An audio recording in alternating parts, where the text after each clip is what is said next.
So I've come to the realization that something is eating my leaves in the garden.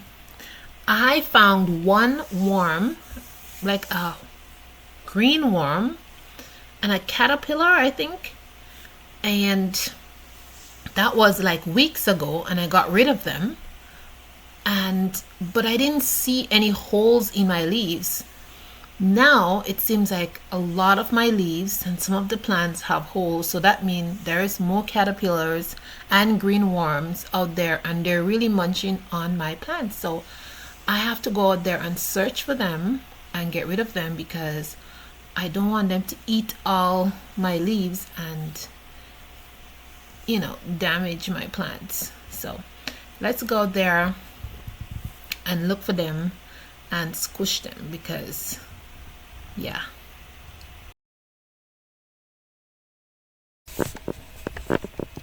So my garden looks so amazing there. It's so green.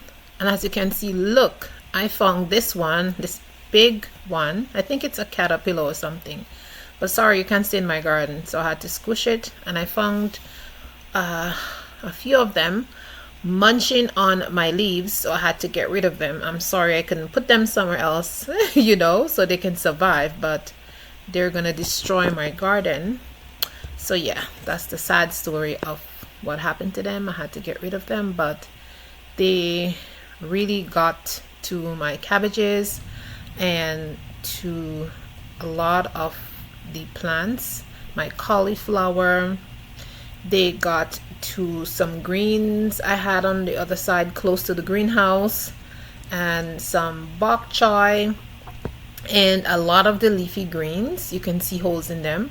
The good thing is I catch them like just in time, maybe before they multiply crazily, and so I'm able to eradicate them before they get out of hand in my garden. Because these worms, I never had them before. This is the first time, and I don't know why they would be here in this area.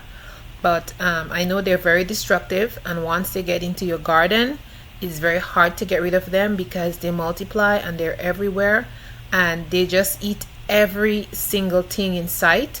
And before you know it, your garden is just looking terrible and horrible. So yes, that's what it is. I'm so happy that I find them right on time and I can get rid of them. But I'll be coming out in the garden in the morning and in the afternoon, and I'll be checking to make sure that I don't see any. I also found one on this plant. This is my cauliflower. I also found one here, and of course I squished it. But yeah, it seems like they have like some favorite plant that they like, especially that cauliflower. Actually, this is like, I think that's the third time I find on that cauliflower plant. They just love this cauliflower plant, but I got rid of them all.